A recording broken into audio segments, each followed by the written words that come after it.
नमस्कार साथियों, अभ्युदय अकेडमी में आपका स्वागत है।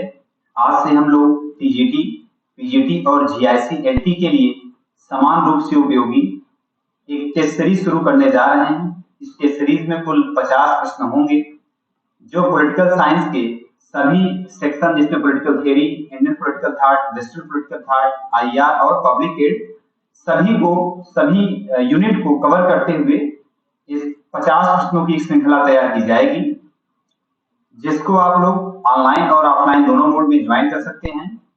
इसका पता है शिवगंगा इंस्टीट्यूट, ये डीजे हॉस्टल के सामने, चर्च लेन, आनंद भवन, प्रयागराज। ये नीचे 2 नंबर दिए गए हैं, इन पर संपर्क करके आप लोग अधिक जानकारी प्राप्त कर सकते हैं। पहला प्रश्न क्या है? पहला प्रश्न है, निम्नलिखित में से किसने रचनात्मक द्वंद्व का अभिनव विचार प्रतिपादित किया? यही तो है। पहला ऑप्शन है मैरी पार्कर फॉलेट, दूसरा है वुडरो विल्सन, तीसरा है मैक्स वेबर और चौथा है हेनरी फ्योल। तो किसने प्रतिपादित किया रचनात्मक द्वंद्व का अभिनव विचार? बताइए। मैरी पार्कर फॉलेट ने। तो ऑप्शन ए जो है वो सही हो जाएगा। अब मैरी पार्कर फॉलेट के बारे में थोड़ा जान लीजिए। मैरी पार्कर फॉलेट ने सार्वजनिक और व्यावसायिक संगठनों में संघर्ष स्थितियों के गहन विश्लेषण के लिए इनको जाना जाता है। ठीक है।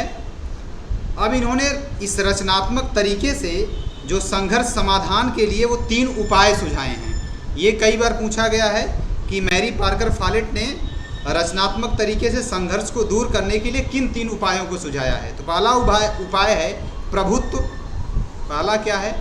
प्रभुत्व। ठीक है। दूसरा क्या है? दूसरा है पहला प्रभुत्व यानी डोमिनेंस, दूसरा है समझौता और तीसरा है एकीकरण। ये भी पूछा गया है, आप लोग को पता होना चाहिए कि सार्वजनिक और व्यावसायिक संगठनों में स्थितियों के जो संघर्ष है उसको समाधान के लिए मैरी पार्कर फॉलेट ने किन 3 उपायों को सुझाया है। ठीक है। एक और चीज़ महत्वपूर्ण है जो आप लोग को जानना चाहिए, वो ये है कि संघर्ष समाधान में क्या कहती हैं कि विन विन जो है शब्द इन्होंने करते हैं, इसको क्या बोलते हैं? जीत जीत, जीत जीत, विन विन। तो ये शब्द अगर आप लोग को पब्लिक एड में मिलता है कि संघर्ष समाधान में विन विन शब्द किसने गढ़ा है, तो किसने गढ़ा है? मैरी पार्कर फॉलेट ने। ठीक है। आ जाइए नेक्स्ट क्वेश्चन पे। दूसरा प्रश्न है,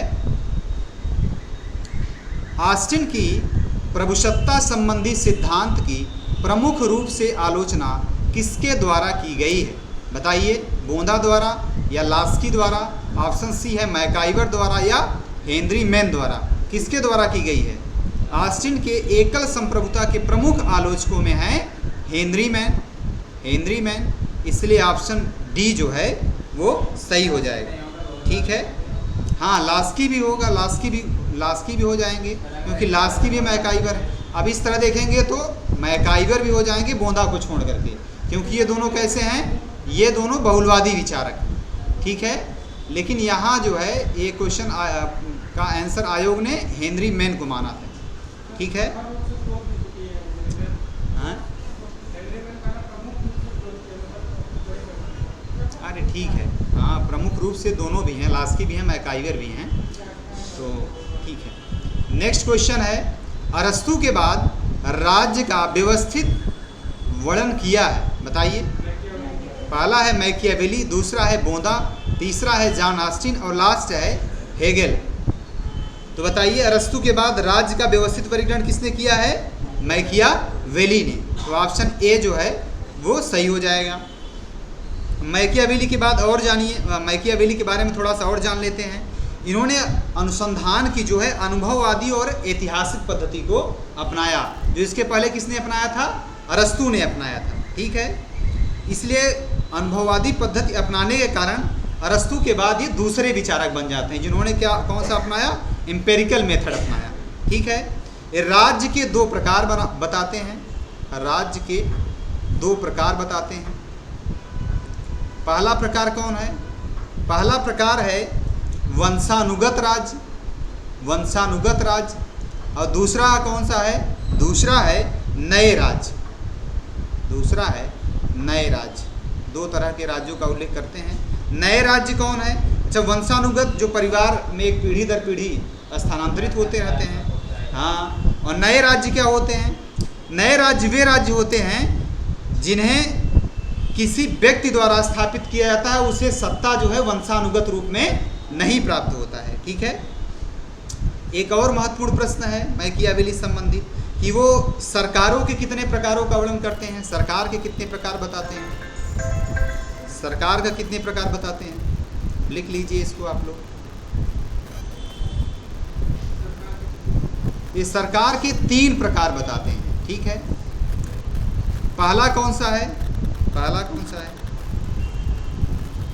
पहला है राजतंत्र। पहला है राजतंत्र। दूसरा है अभिजात तंत्र।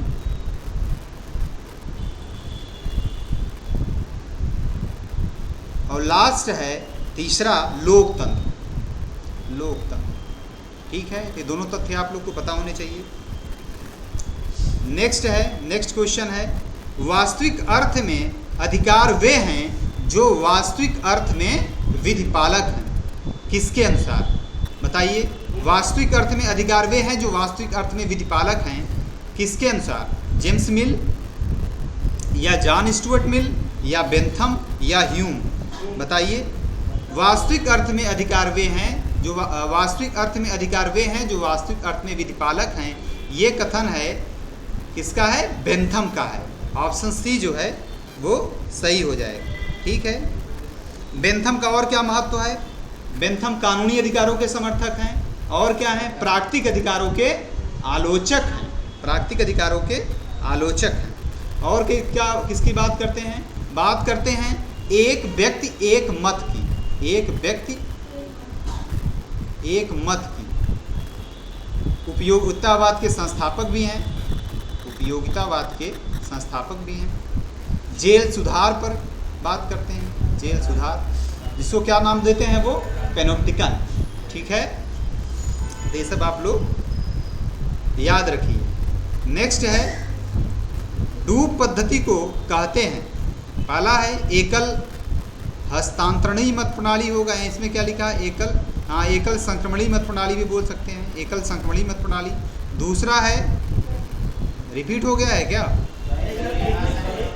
अच्छा, एकल असंक्रमणीय मत प्रणाली है। दूसरा है एकल संक्रमणीय मत प्रणाली। ठीक है।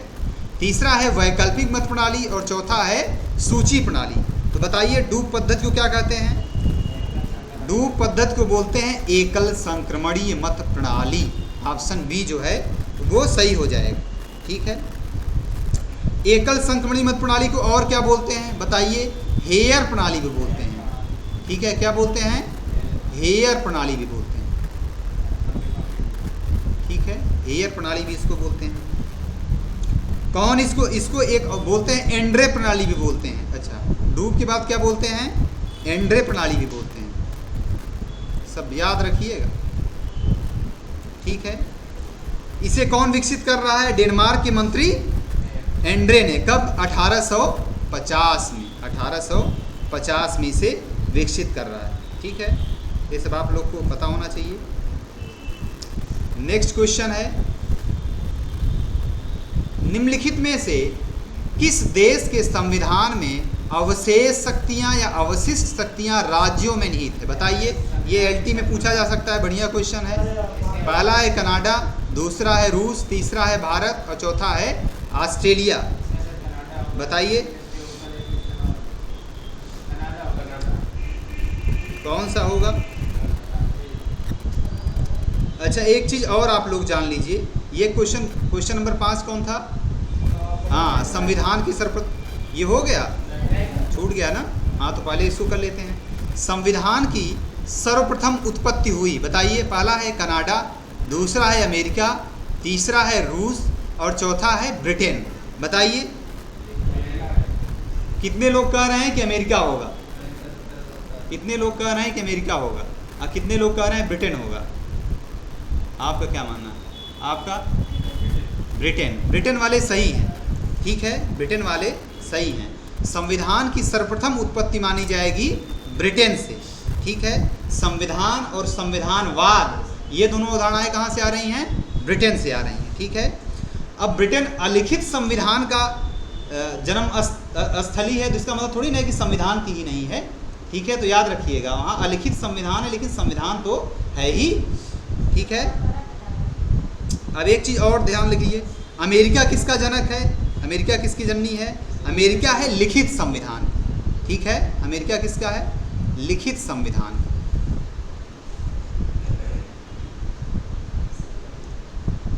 ठीक है। कब संविधान यहाँ बनाया गया? हाँ, 1787 में, 1787 में। चलिए बताइए स्विट्जरलैंड में कब बना? स्विट्जरलैंड में कब बना?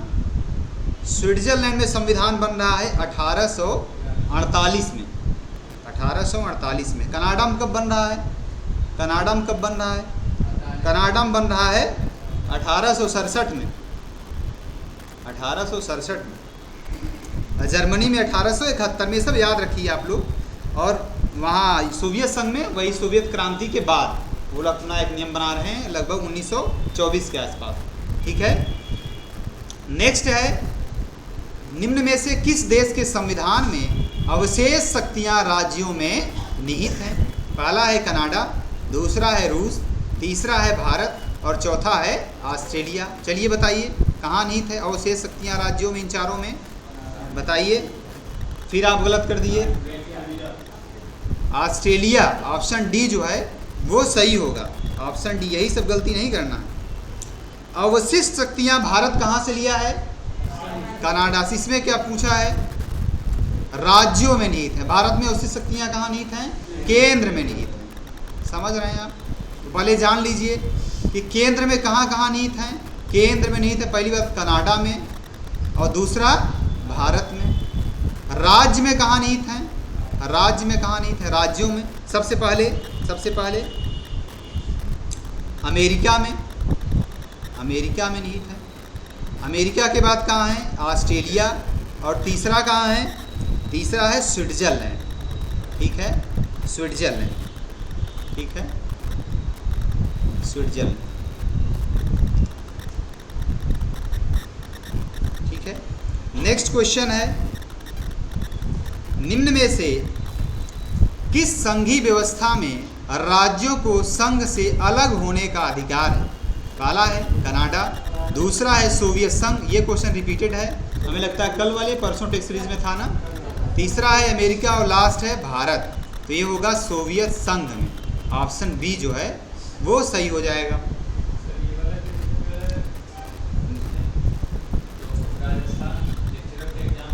हाँ,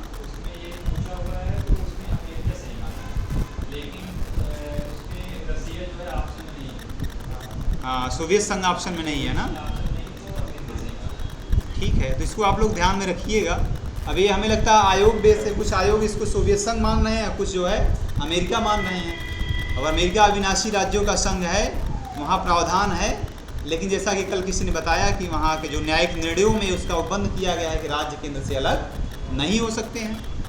तो इस तरह कुछ आंसर हैं जिसका अलग अलग आयोग अलग अलग आंसर मानते हैं, तो आप लोग थोड़ा याद रखिएगा। यहाँ यूपी में सोवियत संघ मानते हैं, ठीक है। सोवियत रूस इसमें लिखा हुआ है, जबकि सोवियत संघ होना चाहिए।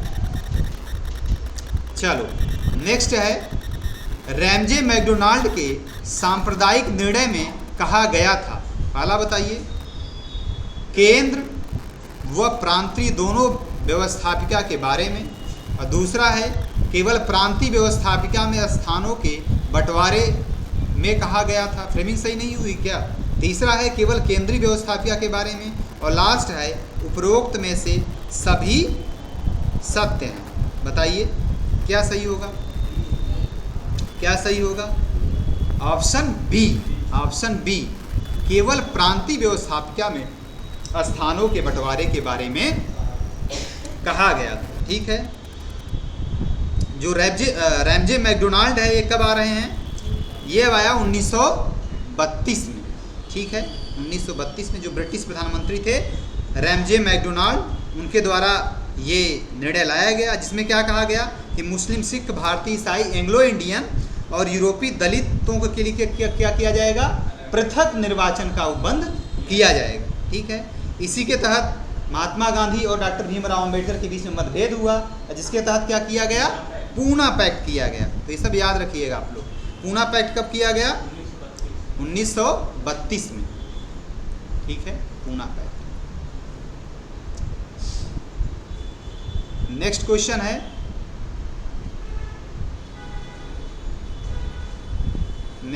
है, आजाद हिंद फौज के मुकदमे में, इसमें हाँ याद रखिएगा कि केंद्र की बात नहीं कही गई है। ये जो इसके पहले वाला क्वेश्चन है उसमें केंद्र की बात नहीं की गई है। सीटें किसके लिए बात की गई है, सिर्फ प्रांतीय विधानसभाओं के लिए कहा गया है।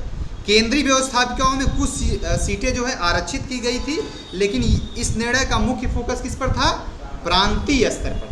ठीक है, नेक्स्ट क्वेश्चन है, आजाद हिंद फौज के मुकदमे में वकील थे, बताइए। भूला भाई देसाई, सप्रू है, तेज बहादुर सप्रू, नेहरू और जिन्ना।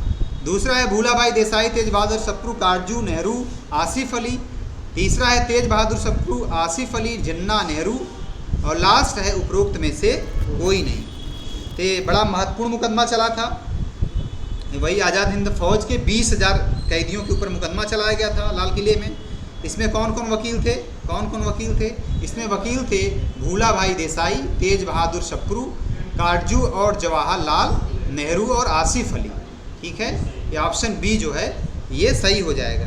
इसमें यह कहा जाता है कि वकालत छोड़ने के 30 साल बाद जो है पंडित जवाहरलाल नेहरू और जिन्ने ने इस मुकदमे की पैरवी की थी। ठीक है, नेक्स्ट है, इंस्ट्रूमेंट ऑफ एक्सेशन का तात्पर्य है, बताइए। पहला है विदेशी राज्यों का भारतीय प्रदेश में विलय। दूसरा है देशी राज्यों का भारतीय प्रदेश में विलय। तीसरा है देशी राज्यों का भारतीय प्रदेश में अलगाव। और लास्ट है उपरोक्त में से कोई नहीं। तो काफ़ी इजी है, क्या होगा, देशी राज्यों का भारतीय प्रदेश में विलय। ऑप्शन बी जो है वो सही हो जाएगा।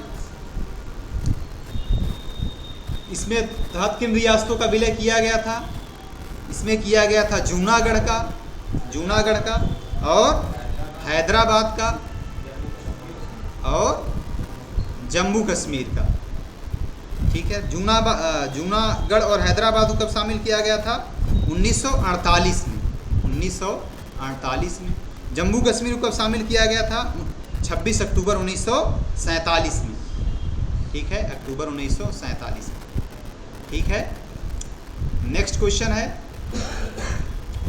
किस संशोधन ने 1967 में गोलकनाथ के मामले में दिए गए निर्णय का अधिक्रमण किया। पहला है 23वां संशोधन, दूसरा है 24वां संशोधन, उसके बाद कौन सा संशोधन है, 25वां और है 26वां। तो बताइए किस संशोधन में किया गया, ये किया गया 24वां संशोधन। 24वां संशोधन कब हुआ था, 1971 में। 1971 में। ठीक है, ये 13 जजों की बेंच ने 7-6 के बहुमत से 24वें संविधान संशोधन को सही ठहराया। ठीक है, तो कौन सा ऑप्शन सही हो जाएगा, ऑप्शन बी। ठीक है, चलो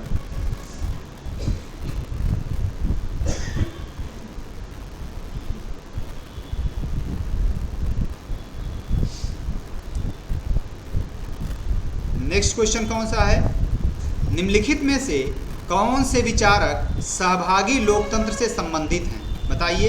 कैरोल पैटमैन, दूसरा है इयान सेपिरो, तीसरा है बेंजामिन बारकर होगा ने, बार्बर ये, हाँ बेंजामिन बार्बर, और चौथा है यूर्गेन हैबरमास, बताइए। अच्छा, सीबी मैक्सफर्सन भी हैं, सीबी मैक्सफर्सन भी हैं। तो बताइए सहभागी लोकतंत्र से संबंधित है। पहला ऑप्शन है केवल ABC, दूसरा है केवल ABD, तीसरा है AC और E और लास्ट है AC और D। बताइए सहभागी लोकतंत्र से कौन संबंधित है, बताइए। हाँ, तो कैरोल पैटमैन संबंधित हैं, बेंजामिन बार्बर संबंधित हैं और सी बी मैक्सफर्सन संबंधित हैं। ए सी ई और सही हो जाएगा, ऑप्शन थर्ड जो है वो सही हो जाएगा। सहभागी लोकतंत्र क्या है? जिसमें नागरिक निर्वाचित प्रतिनिधियों के बजाय व्यक्तिगत रूप से और सीधे राजनीतिक निर्णयों और नीतियों में भाग लेते हैं। ठीक है, इसकी बात कौन किया था? मॉडर्न एज में कौन बात कर रहा है? आधुनिक समय में सबसे पहले बात कर रहे हैं रूसो। ठीक है, बाद में जॉन स्टुअर्ट मिल और कोल इस विचारधारा का समर्थन कर रहे हैं। ठीक है, आगे चलिए। नेक्स्ट क्वेश्चन है 1939 में जब कांग्रेसी मंत्रिमंडल ने अपना त्यागपत्र दे दिया तो किस दल ने मुक्ति दिवस मनाया? काफ़ी इजी आंसर होगा, बताइए कौन सा? पहला है साम्यवादी दल, दूसरा है अकाली दल, तीसरा है मुस्लिम लीग ने और लास्ट है उपरोक्त सभी ने। बताइए किसने मनाया था? मुस्लिम लीग ने। तो ऑप्शन सी जो है वो सही हो जाएगा, ऑप्शन सी सही हो जाएगा। तो कांग्रेसी मंत्रिमंडल ने जब 8 कांग्रेसियों ने मंत्रिमंडल से त्यागपत्र दे दिया था तो उस कौन था? प्रांतों का जो 1935 का एक्ट था, एक्ट की धारा 93 के अधीन गवर्नर जनरल को अपना सौंप दिया था अपना त्यागपत्र। तो केवल सिंध, पंजाब और बंगाल में लोकप्रिय मंत्रिमंडल कार्य कर रहे थे। जिन्ना ने मुस्लिम लीग के नेतृत्व में, मुस्लिम लीग ने जिन्ना के नेतृत्व में मुक्ति दिवस मनाया था। ठीक है, 12 दिसंबर 1939 ये डेट है, याद रखिएगा। मुक्ति दिवस कब मनाया गया था? 12 दिसंबर 1939 को। नेक्स्ट है केंद्र में प्रथम बार द्विसदनी व्यवस्था स्थापित की गई। पहला है 1982, दूसरा है 1909, तीसरा है 1919 और लास्ट है 1935। तो द्विसदनी व्यवस्था कब स्थापित की गई थी? काफ़ी इजी है, 1935 में। प्रांतों में कब अपनाया गया था? 1919 में। प्रांतों में 1919 में और केंद्र में 1935 में। द्विसदनी द्वैध शासन की बात चल रही है, यहाँ बात चल रहा है द्विसदनी व्यवस्था की। ठीक है, द्विसदनी व्यवस्था की बात चले तो द्विसदनी व्यवस्था कब लाई गई थी? 1919 में। आप लोग कुछ अलग समझ रहे हैं। एक है प्रांतों में शासन, प्रांतों में द्वैध शासन, और एक है केंद्र में द्वैध शासन। चलिए बताइए, प्रांतों में द्वैध शासन कब आया था? द्वैध शासन कब आया था? 1919 में। केंद्र में द्वैध शासन कब आ रहा है? हाँ, 1935 में। ठीक है, और द्विसदनी व्यवस्थापिका कब लाई जा रही है? 1919 में। इसलिए ऑप्शन सी जो है वो सही हो जाएगा। ठीक है, तो द्विसदनी व्यवस्थापिका में कौन कौन थी? एक था राज्य परिषद, याद रखिए, एक था राज्य परिषद। ठीक है, केंद्र में की बात चल रही है। नहीं, 1919 केंद्र में जो प्रथम बार द्विसदनी व्यवस्था आ रही है वो आ रही है 1919 में। पहला कौन है? पहला है राज्य परिषद और दूसरा क्या है? केंद्रीय विधानसभा। दूसरा है केंद्रीय विधानसभा। द्विसदन की बात चल रही है, कंफ्यूज हो रहे हैं आप लोग। द्विसदन की बात हो रही है। द्विसदन कब आ रहा है? 1919 के एक्ट। ठीक है, द्वैध शासन से कंफ्यूज मत हो जाइएगा। एक है द्विसदनी व्यवस्थापिका, दूसरा है द्वैध शासन। प्रांतों में द्वैध शासन कब आ रहा है? 1919 में। केंद्र में द्वैध शासन 1935 में। अगर द्विसदनी व्यवस्थापिका जिसमें एक है राज्य परिषद, दूसरा है केंद्रीय विधानसभा, वो कब आ रही है? 1919 के अधिनियम के। ठीक है, 1919 सी सही हो जाएगा। चलो नेक्स्ट है, मनु के अनुसार निम्नलिखित में से कौन सा कूटनीति और राष्ट्रनीति का आधार नहीं है? आसानी से कर सकते हैं। कौन कूटनीति और राष्ट्रनीति का आधार नहीं है? नहीं है को गोला कर लो। पहला है विग्रह, दूसरा है तटस्थता, तीसरा है संश्रय और लास्ट है अनुबंध। बताइए। तटस्थता बी है, सी संश्रय दिया है, और लास्ट है अनुबंध। आप लोग में नहीं अनुबंध दिया है, देखिए दिया है ना, तो बताइए राष्ट्रनीति का क्या आधार नहीं है मनु के अनुसार? अनुबंध जो है आधार नहीं है, बाकी विग्रह भी है, संश्रय भी है और तटस्थता भी है। ऑप्शन डी जो है वो सही हो जाएगा। अभी कल वाले टेस्ट सीरीज में बात किया था, बताइए मनु की जो महत्वपूर्ण पुस्तक है मनुस्मृति, मनुस्मृति, इसमें कितने अध्याय हैं बताइए? 12 अध्याय। ठीक है, ये भी पूछा गया। ठीक है, नेक्स्ट क्वेश्चन है अनुच्छेद 51A के अनुच्छेद 51A जोड़कर मूल कर्तव्यों का उल्लेख किया गया है, बताइए? 45वें संशोधन द्वारा, 42वें संशोधन द्वारा, 2 बार हो गया क्या 42वां, इसको 43वां कर दो, और 44वें संशोधन द्वारा, बताइए किस संशोधन द्वारा?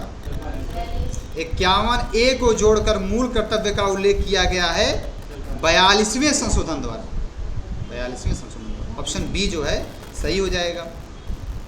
11वां मूल कर्तव्य कब जोड़ा गया बताइए? 11वां मूल कर्तव्य कब जोड़ा गया? 86वें संशोधन द्वारा, याद रखिए 86वें संविधान संशोधन द्वारा। नेक्स्ट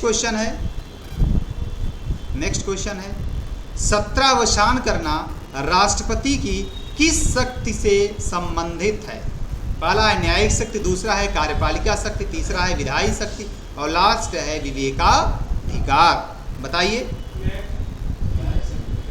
सत्रावसान करना राष्ट्रपति की शक्ति में आए, काफ़ी इजी है। कैसे आप बोल रहे हैं, क्या न्यायिक शक्ति कैसे बोल रहे हैं? विधायी शक्ति होगा ना, विधायी शक्ति। ऑप्शन सी जो है वो सही हो जाएगा। भारतीय संविधान का अनुच्छेद कौन है? अनुच्छेद 85, जिसके तहत सत्रावसान, सत्र को बुलाने, सत्रावसान करना और विघटन से संबंधित है। संसद का सत्रावसान कौन करता है? राष्ट्रपति। ये शक्ति किस में आती है? राष्ट्रपति की विधायी शक्ति में आती है। नेक्स्ट क्वेश्चन है उपराष्ट्रपति को हटाया जा सकता है। पहला है राज्यसभा के साधारण बहुमत द्वारा पारित प्रस्ताव जिसकी स्वीकृति लोकसभा दे, दूसरा है राष्ट्रपति, तीसरा है राज्यसभा के 2/3 बहुमत द्वारा पारित प्रस्ताव जिसकी स्वीकृति लोकसभा दे, और लास्ट है संसद में पारित प्रस्ताव से। बताइए उपराष्ट्रपति को कैसे हटाया जा सकता है? ये राज्यसभा के साधारण बहुमत द्वारा पारित प्रस्ताव से जिसकी स्वीकृति लोकसभा दे। ऑप्शन ए जो है वो सही हो जाएगा। किस अनुच्छेद में इसका प्रावधान किया गया है? अनुच्छेद 67B में। ठीक है, चलो नेक्स्ट क्वेश्चन है राष्ट्रपति के निर्वाचन से संबंधित विवादों का विनिश्चय करता है। पहला है उपराष्ट्रपति, दूसरा है निर्वाचन आयोग, तीसरा है संसद और चौथा है सर्वोच्च न्यायालय। कौन करता है बताइए? भारतीय संविधान के अनुच्छेद 71A के अनुसार राष्ट्रपति और उपराष्ट्रपति के निर्वाचन से संपन्न सभी शंकाओं विवादों की जांच कौन करेगा? सर्वोच्च न्यायालय। ऑप्शन डी जो है वो सही हो जाएगा। नेक्स्ट क्वेश्चन है जनलेखा। इसको लोक लेखा है कि जनलेखा देखिए तो परेशान हो जाइए।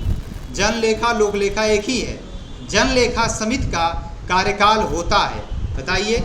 यह समिति प्रतिवर्ष गठित होती है, 2 वर्ष, 3 वर्ष और 5 वर्ष। बताइए कितना कार्यकाल होता है?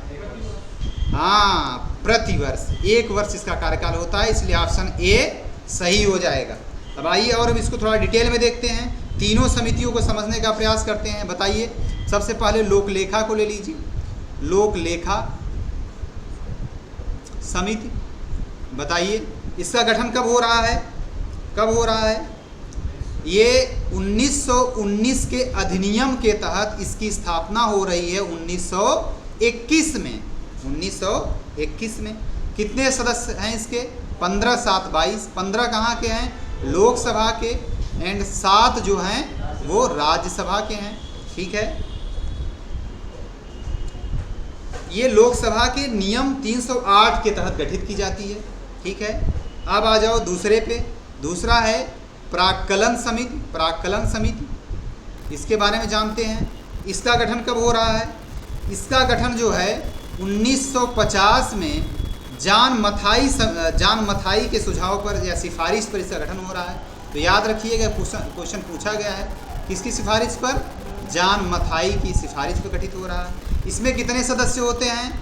इसमें 30 सदस्य होते हैं। इसमें 30 सदस्य होते हैं। ठीक है, इसकी सिफारिशें लोकसभा में प्रस्तुत होती हैं और 6 महीने के भीतर उस पर कार्रवाई होनी होती है।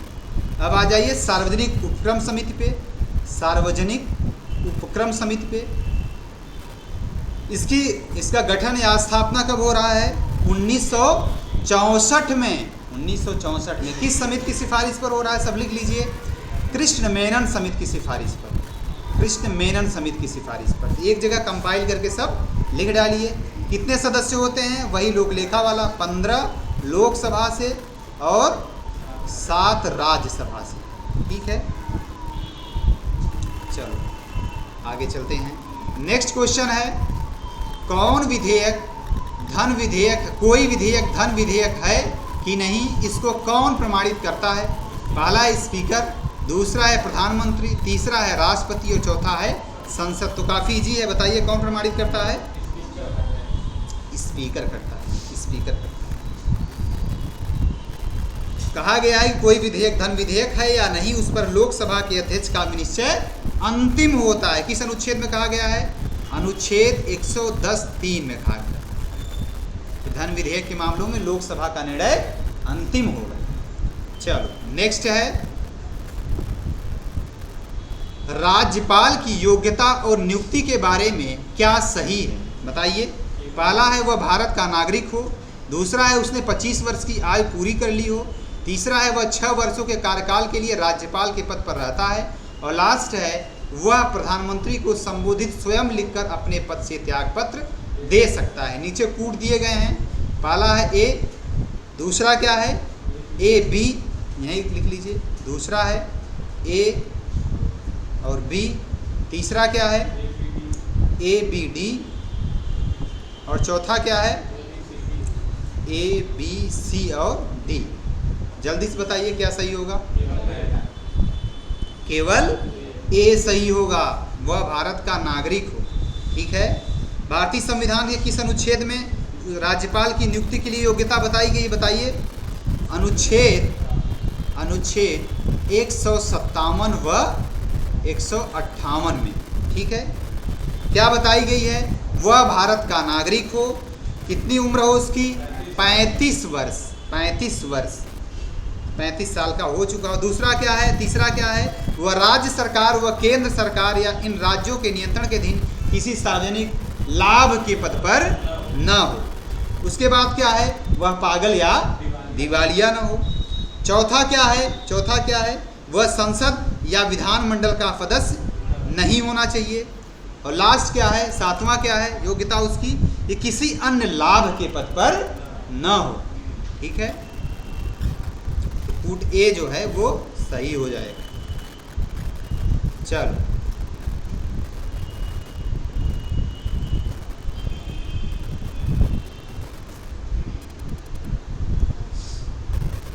नेक्स्ट क्वेश्चन क्या है? हाँ, निम्नलिखित संगठनों को उनकी स्थापना के वर्ष के अनुसार कालक्रम में लगाइए। काफ़ी शानदार क्वेश्चन है, चलिए बताइए। पहला है टॉलस्टॉय फर्म, दूसरा है अभिनव भारत सोसाइटी, तीसरा है रामकृष्ण मिशन, और चौथा है शारदा सदन, और 5वां है बहिष्कृत हितकारिणी सभा। नीचे कूट दिए गए हैं, इन कूट के आधार पर आपको सही उत्तर का चयन करना है। चलिए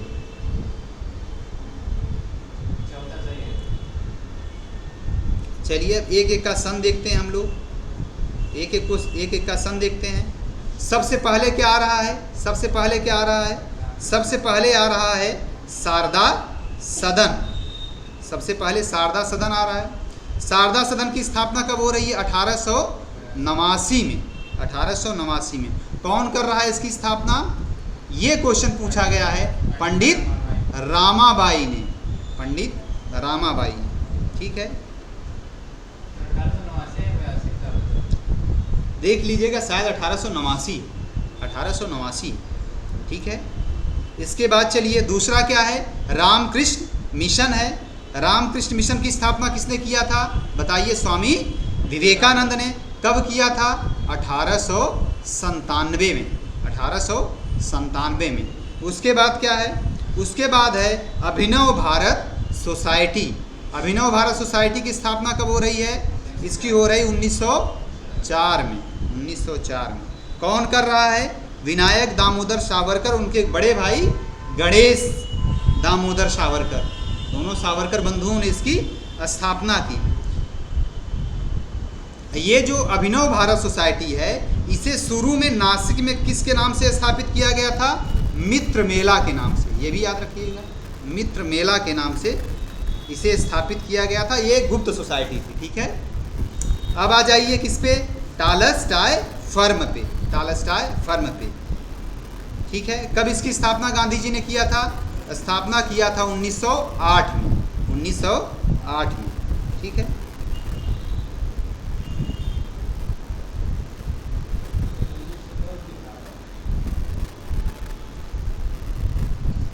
उन्नीस सौ 10 में जो है, 1910 में सत्याग्रह अभियान के मुख्यालय के रूप में कार्य किया। बाकी इसकी स्थापना 1908 में हुई थी, ठीक है। उसके बाद लास्ट में क्या है, लास्ट में है बहिष्कृत हितकारी सभा। इसकी स्थापना किसने किया था, इसकी स्थापना अंबेडकर ने किया था जुलाई 1924 में, ठीक है। इसका संस्थापक सिद्धांत था कि शिक्षित बनो, संगठित रहो और आंदोलन करो, ठीक है। तो कौन सा कूट सही हो जाएगा बताइए, ऑप्शन तीसरा जो है वो सही होगा, डी, सी, बी, ए और ई। चलो नेक्स्ट है, आधुनिक राज्य व्यवस्था की वास्तविक शुरुआत किसके अंत के बाद हुई। काफ़ी बढ़िया क्वेश्चन है। पहला है 50 वर्षीय युद्ध, पहली बात 50 वर्षीय कोई युद्ध हुआ ही नहीं है।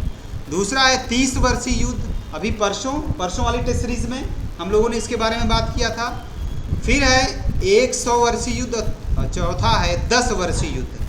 बताइए किसमें हुआ था, आधुनिक राज्य व्यवस्था, मॉडर्न नेशन स्टेट की शुरुआत किससे मानी जाती है, 30 वर्षीय युद्ध के अंत के बाद से।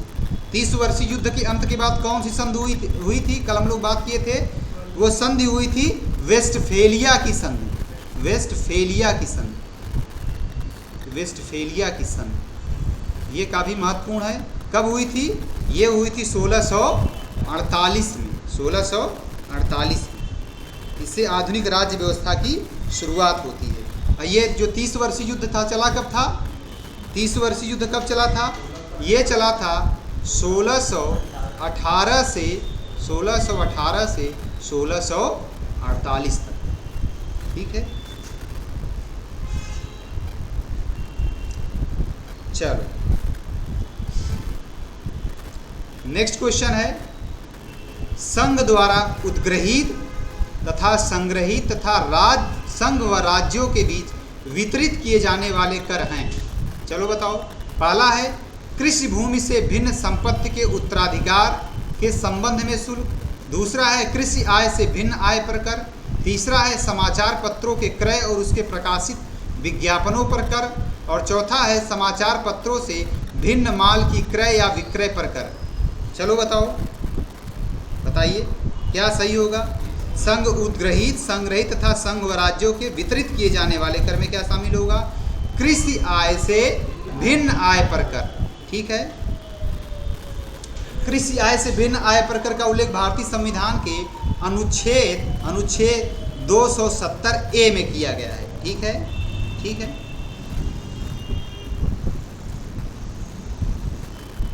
चलो नेक्स्ट क्वेश्चन है, अमेरिका में किस मुकदमे में न्यायिक पुनर्विलोकन स्थापित किया गया। पहला है कोलबान बनाम थॉम्सन। दूसरा है मैकुलाग बनाम मैरीलैंड। तीसरा है मार्बरी बनाम मेडिसिन। और चौथा है कोहेंस बनाम वर्जीनिया। अभी कल इसके बारे में बात हुई थी, न्यायिक पुनरावलोकन के बारे में। चलिए बताइए किस मुकदमे में न्यायिक पुनरावलोकन स्थापित किया गया था। ये स्थापित किया गया था मार्बरी बनाम मेडिसिन। बताइए कब आया था मार्बरी बनाम मेडिसिन का मुकदमा, 1803 में, ठीक, ठीक है। नेक्स्ट क्वेश्चन है, प्रत्यक्ष लोकतंत्र का मसीहा कहलाता है? काफ़ी जी है, बताइए। सुभाष बताओ, कमल बताओ, कौन है प्रत्यक्ष लोकतंत्र का मसीहा? बताओ। हाँ, रूसो। काफ़ी जी है, ऑप्शन बी जो है वो सही हो जाएगा। नेक्स्ट क्वेश्चन है, वर्तमान समय के दल विहीन प्रजातंत्र के प्रवर्तक हैं। अभी तक आप लोग दल विहीन प्रजातंत्र पढ़ रहे थे, अब आप बताइए कि वर्तमान समय के दल विहीन प्रजातंत्र के प्रवर्तक कौन है? पहला है विनोबा भावे, दूसरा है विनोबा भावे का एक और महत्वपूर्ण है, बताइए क्या है? बताइए क्या है? भूदान आंदोलन। ठीक है, भूदान आंदोलन से संबंधित है। दूसरा है धीरेन्द्र मजूमदार। सी ऑप्शन है, ए और बी दोनों सही है। लास्ट है उपरोक्त में से कोई नहीं, उपरोक्त में से कोई नहीं। इस तरह के जो प्रश्न आया करें उसमें आप लोग माना करिए जिसमें एक उपरोक्त में से कोई नहीं भी हो और ए और बी भी हो, उसमें संभावना बनती है कि ए और बी। हाँ, तो विनोबा भावे भी हैं, विनोबा भावे तो आप लोग आसानी से पढ़ सकते हैं। धीरेन्द्र मजूमदार में संदेह होगा, इसका ऑप्शन सी जो है वो सही हो जाएगा। नेक्स्ट क्वेश्चन है, किसने कहा कि राज्य सर्वोत्तम संवास है? राज्य की इच्छा सामान्यतः संप्रभु इच्छा है, बताइए किसने कहा है? पहला ऑप्शन है पाल बैंकोर, दूसरा है फिगिस, तीसरा है मेटलैंड और लास्ट है गियरके। बताइए किसका कथन है? राज्य सर्वोत्तम संवास है, राज्य की इच्छा सामान्यतः संप्रभु इच्छा है, यह कथन है पाल बैंकोर। पाल बैंकोर, ठीक है। चलो नेक्स्ट क्वेश्चन है, संप्रभुता राज्य की परमेच्छा है, किसने कहा है? बताइए, बोंदा, हॉब्स, बिलोबी या जेलिनेक? किसने कहा है संप्रभुता राज्य की परमेच्छा है? ये कहा है विलोबी ने। ऑप्शन सी जो है वो सही हो जाएगा। अब अगर क्वेश्चन मिल जाए कि संप्रभुता राज्य की सर्वोच्च इच्छा है, अब पढ़े हो तुम लोग क्या परमेच्छा, तो दोनों एक ही है, परमेच्छा सर्वोच्च इच्छा ये सब एक ही है। चलिए बताइए, संप्रभुता की परिभाषा, प्रभुसत्ता नागरिकों तथा प्रजाजनों की वह शक्ति है जो कानून से परे है। किसकी परिभाषा है? बोलो। हाँ, नागरिकों के ऊपर प्रजाजनों की वह सर्वोच्च इच्छा है जो कानून से परे है, ये है ऑस्टिन की परिभाषा, ऑस्टिन। ठीक है, चलो नेक्स्ट क्वेश्चन है, एक नगर की स्थापना बिना भूमि के संभव है परंतु बिना ईश्वर में विश्वास के राज्य स्थापित नहीं हो सकता, यह मत है। पहला है प्लूटार का, दूसरा है मैकाइवर का, तीसरा है क्लेवर का और लास्ट है जेलिनेक का। बताइए किसका कथन है ये कथन है, आप लोग आसानी से कर सकते हैं। जेलिनेक और प्लूटार्क में थोड़ा कन्फ्यूजन होगा, ये कथन है प्लूटार्क का। ठीक है, एक नगर की स्थापना बिना भूमि के संभव है किंतु बिना ईश्वर में विश्वास के राज्य स्थापित नहीं हो सकता। ठीक है, चलो नेक्स्ट क्वेश्चन है, वह प्रथम व्यक्ति जिसने एक भूमि के टुकड़े के चतुर्दिक गाड़ा बनाया तथा कहा कि यह मेरी भूमि है और जिसका कि अन्य व्यक्तियों ने अपनी नादानी के कारण विश्वास कर लिया, समाज का यथार्थ संस्थापक था। बताओ कमल, किसका कथन है? हम लोग बात कर चुके हैं, रूसो का। रूसो का ऑप्शन बी जो है वो सही होगा। ठीक है, नेक्स्ट क्वेश्चन है,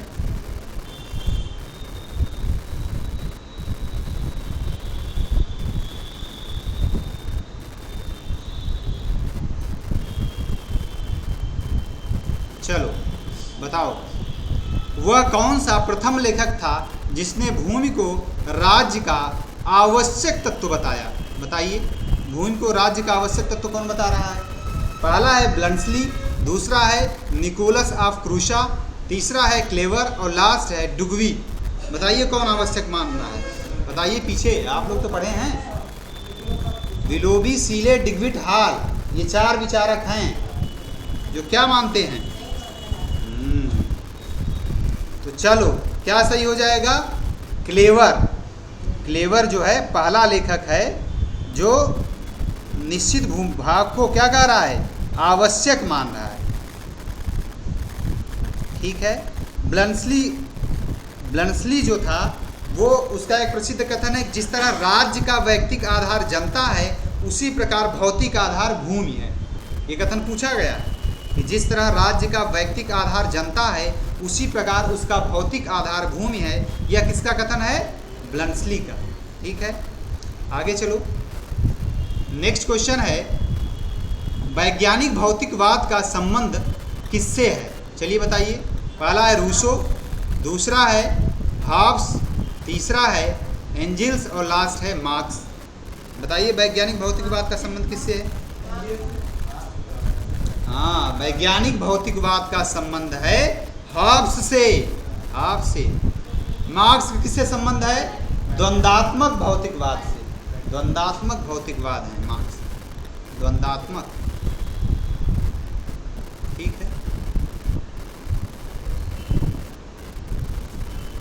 वैज्ञानिक भौतिकवाद को ही यांत्रिक भौतिकवाद भी बोला जाता है, कंफ्यूज मत होइए।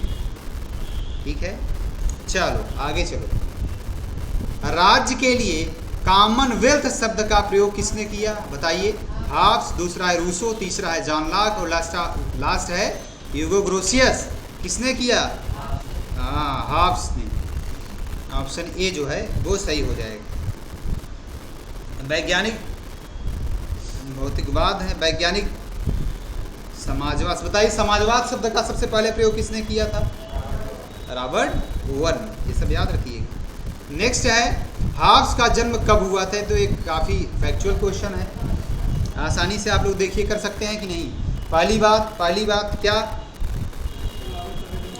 पहली बात कि 16वीं शताब्दी का होगा नहीं, और 14वीं शताब्दी 15वीं शताब्दी का भी नहीं होगा, मतलब 17वीं का भी नहीं होगा और 15वीं का भी नहीं होगा। तो होगा कब?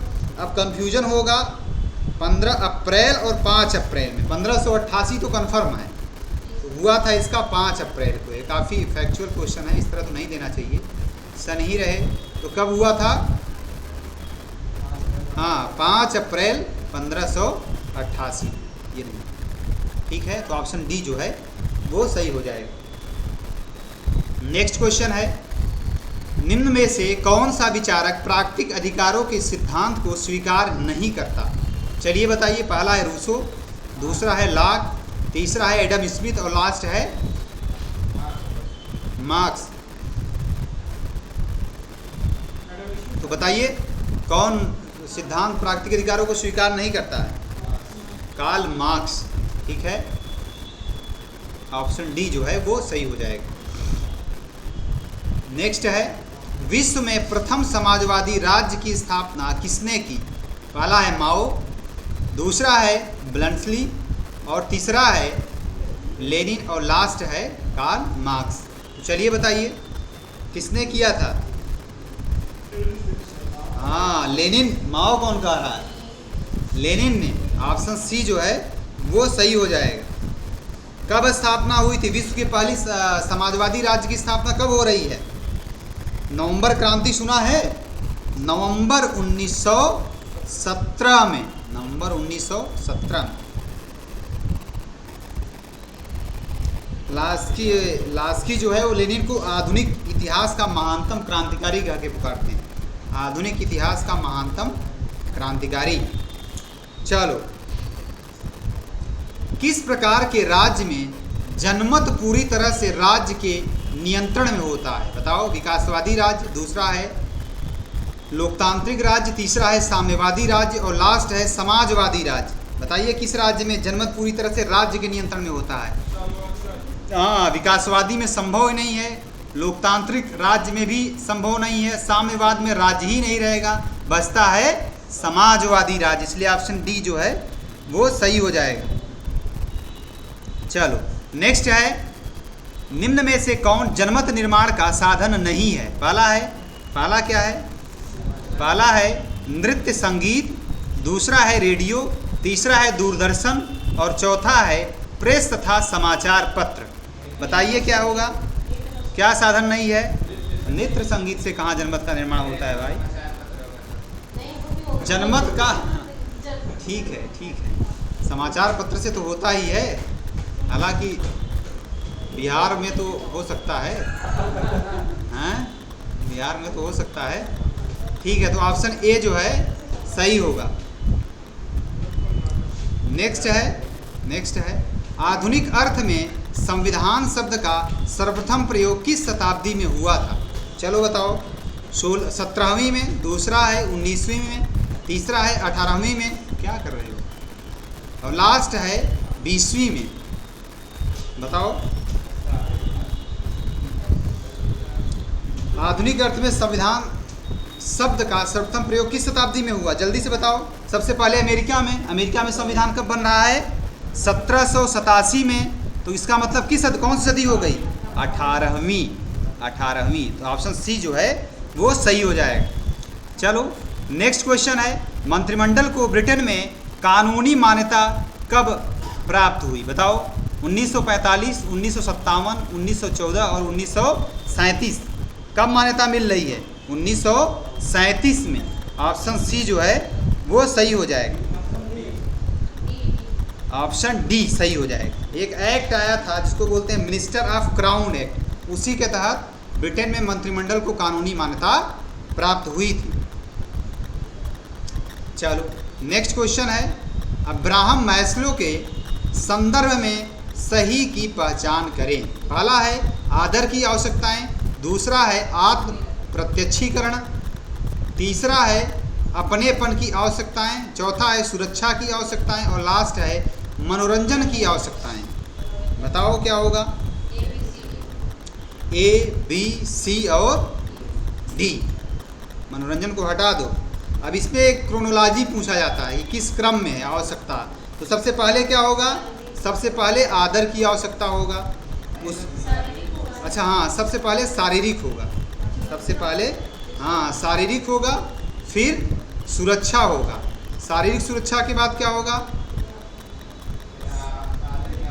हाँ शारीरिक होगा, सुरक्षा होगा, फिर आदर की आवश्यकता होगा, फिर आत्म प्रत्यक्षीकरण। ठीक है, तो क्या सही हो जाएगा? ए, बी, सी और डी। ऑप्शन डी जो है वो सही हो जाएगा। चलो ये बढ़िया क्वेश्चन है, मिलाओ। नीचे कूट जो है दिया गया है उसके आधार पर चयन करो। चलो अफ्रीका यूनियन की स्थापना कब हो रही है? ठीक है, चलो बताओ। अफ्रीका यूनियन की स्थापना कब हो रही है? अफ्रीका यूनियन की स्थापना हो रही है 2002 में। 2002 में। ठीक है, ऑर्गेनाइजेशन ऑफ अफ्रीकन यूनियन। ठीक है, अफ्रीका यूनियन की स्थापना हो रही है 2002 में। अच्छा एक चीज़ और याद रखना है, जो अफ्रीका यूनियन है ये किसका उत्तराधिकारी संगठन है? ये उत्तराधिकारी संगठन है ऑर्गेनाइजेशन ऑफ अफ्रीकन यूनियन, जिसको बोलते हैं OAU, Organisation of African Union. इसकी स्थापना कब हुई थी? इसकी स्थापना हुई थी 1963 में। तो आप कंफ्यूज मत होइएगा, दो संगठन हैं, पहला है अफ्रीकन यूनियन और दूसरा है ऑर्गेनाइजेशन ऑफ अफ्रीकन यूनियन। तो ऑर्गेनाइजेशन ऑफ अफ्रीकन यूनियन के स्थान पर 2002 में किसकी स्थापना हो रही है? अफ्रीकन यूनियन में। ठीक है, चलो अब आ जाओ लैटिन अमेरिकन पे। ठीक है, लैटिन अमेरिकन इंटीग्रेशन एसोसिएशन नहीं दिया है, इसमें ऐड कर लो, लैटिन अमेरिकन इंटीग्रेशन एसोसिएशन। इसकी स्थापना हो रही है, इधर कर लेते हैं, इसकी स्थापना हो रही है 1980 में। 1980 में कौन सी संधि हो रही है? संधि हुई थी मोंटेविडियो ट्रीटी।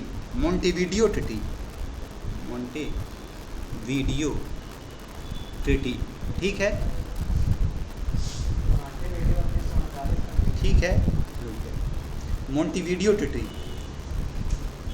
कब हुई थी? ये 1980 में। इसी के तहत किसकी स्थापना हुई थी? लैटिन अमेरिकन इंटीग्रेशन एसोसिएशन की। ठीक है, अब आ जाओ किस पे? ईस्ट एशियन समिट की। ईस्ट एशियन समिट का पहला सम्मेलन कब हुआ था? ईस्ट एशियन समिट का पहला सम्मेलन हुआ था 2005 में। 2005 में कहाँ हुआ था?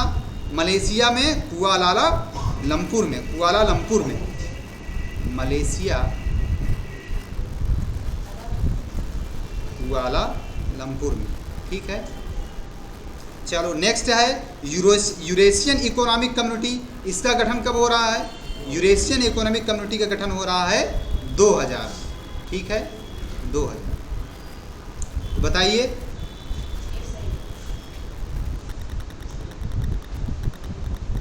क्या सही होगा? सही होगा हाँ, ऑप्शन ए। ऑप्शन ए सही हो जाएगा ना।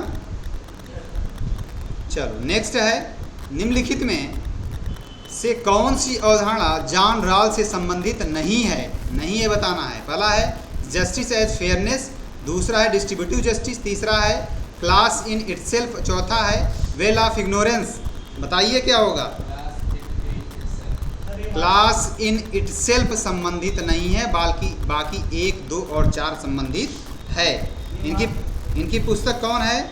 1971 में आई थी, जिसका नाम है थियरी ऑफ जस्टिस।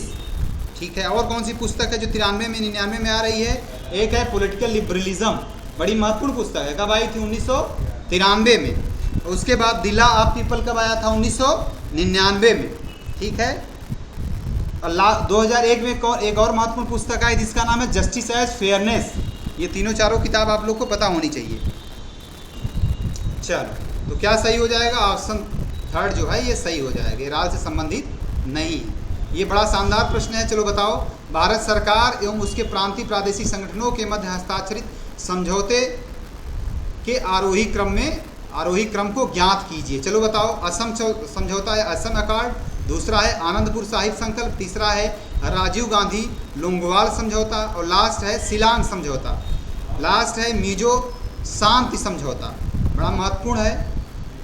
चलिए बताइए, सबसे पहले कौन हुआ था? हाँ, सबसे पहले आनंदपुर साहिब प्रस्ताव को कर लो। कब आया था ये? 1973 में। 1973 में। ठीक है, किससे संबंधित है? केंद्र राज्य संबंध से संबंधित है। ठीक है, चलो आगे चलो। शिलांग समझौता कब हुआ था? शिलांग समझौता हुआ था 1975 में। ठीक है, आगे चलो। नेक्स्ट हो सबसे पहले आनंदपुर साहिब प्रस्ताव होगा। असम समझौता कब हो रहा है? और असम समझौता हो रहा है 1985 में। 1985 में। अब मिजो शांति समझौता कब हो रहा है? ये हो रहा है 1986 में। तो क्या सही हो जाएगा? क्या सही हो जाएगा? पहला हाँ, चलो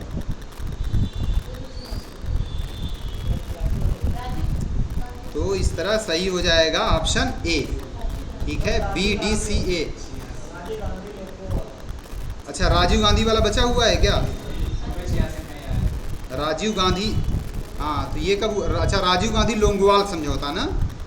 तो राजीव गांधी लोंगोवाल समझौता कब हुआ था? ये भी 86 में ही हुआ था। ठीक है, ये भी ऑप्शन गलत हो जाएगा। सबसे पहले क्या आएगा? आनंदपुर साहिब प्रस्ताव आएगा। ठीक है, सबसे पहले आनंदपुर साहिब प्रस्ताव 73 होगा, फिर शिलांग समझौता 75 होगा, राजीव गांधी लोंगोवाल समझौता 1985 होगा। 1985 होगा, सही कर लो उसको। राजीव गांधी लोंगोवाल समझौता कब हुआ था? 1985 में। कौन थे? भारतीय प्रधानमंत्री राजीव गांधी और जो अकाली नेता थे, अकाली दल के नेता हरचंद्र सिंह लोंगोवाल, उनके बीच समझौता कब हुआ था? 1985 में। फिर असम समझौता कब हुआ? असम समझौता हुआ था 85 में ही, लेकिन बाद में हुआ था, जुलाई के बाद हुआ था। ठीक है, उसके बाद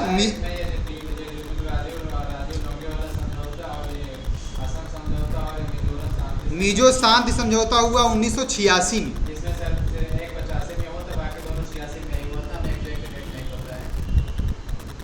उसके बाद उसको देख लीजिएगा, होना नहीं चाहिए। ये 85 में हुआ था, राजीव लोंगोवाल समझौता 85 में, बाकी ये दोनों 86 में हैं। तो इसका क्रोनोलॉजी लिख लीजिए। सब जो होगा वो होगा बी, डी, सी, ए और ई। ठीक है, तो कौन सा सही हो जाएगा? ऑप्शन ए जो है वो सही हो जाएगा। चलो नेक्स्ट है निम्नलिखित में कौन सा प्रत्यक्ष लोकतंत्र का प्रमुख तत्व नहीं है? चलो बताओ। जनमत संग्रह, दूसरा है वापस बुलाना, तीसरा है फिलिबस्टर और लास्ट है प्लेबिसाइड। चलो बताओ क्या है प्रत्यक्ष लोकतंत्र का नहीं है? हाँ, फिलिबस्टर संबंधित नहीं है। ठीक है, बात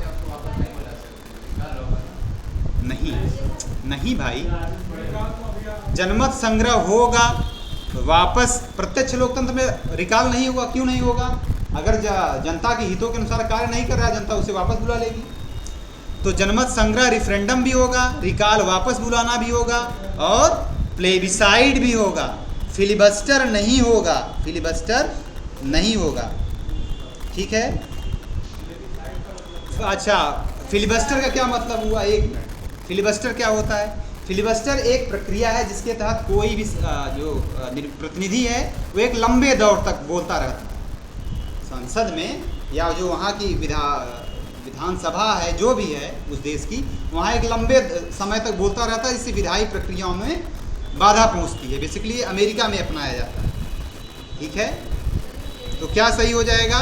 ऑप्शन सी।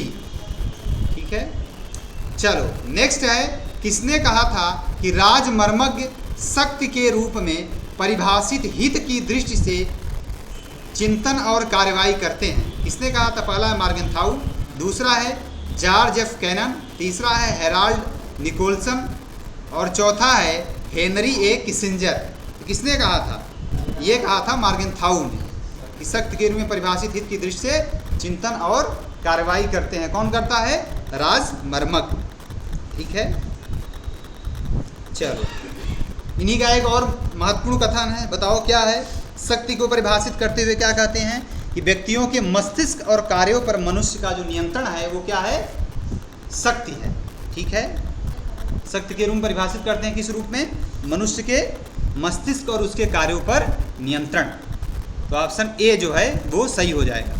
नेक्स्ट है मैनेजमेंट टास्क रिस्पॉन्सिबिलिटी प्रैक्टिसेस नामक पुस्तक का लेखक कौन है? बताओ। जॉन डोयर, दूसरा है पीटर ड्रकर, तीसरा है जिलियन टेट और लास्ट है ब्रेन ब्राउन। बताओ कौन सही होगा? ये पुस्तक संबंधित है पीटर ड्रकर से। ये यूजीसी नेट में पूछा गया है, यूजीसी नेट में पूछा गया पीटर ड्रकर की पुस्तक।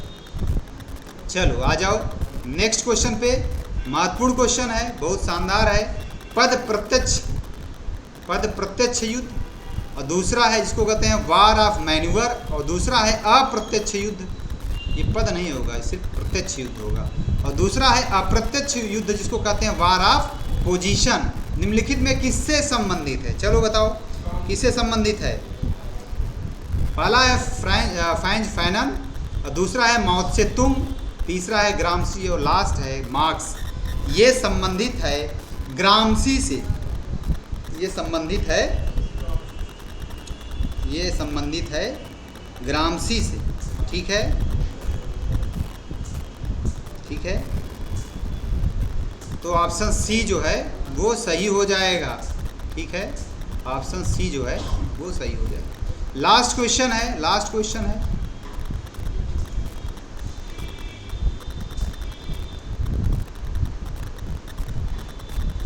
क्या है लास्ट क्वेश्चन इसमें दिया नहीं है क्या?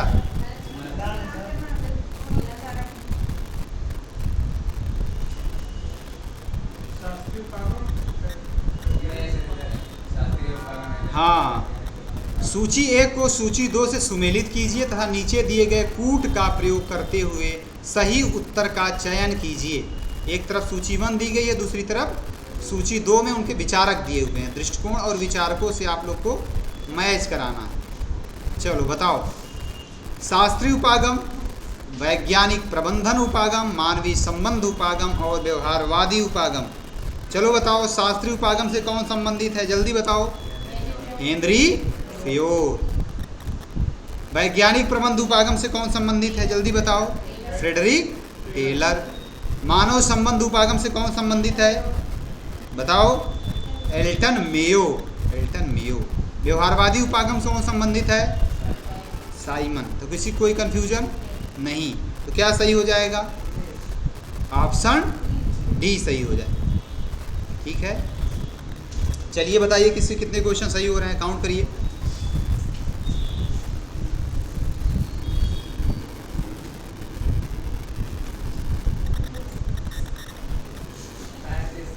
सैंतीस, 33, आपका 37, क्या हुआ आपका सरोज,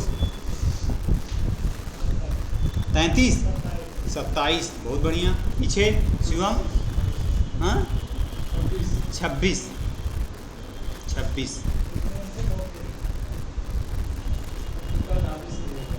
बताओ मौसम कितना सही हुआ, 14, आपका 39, वेरी गुड। क्या नाम है आपका, शिवम, नाम भूल जाता हूँ आपका।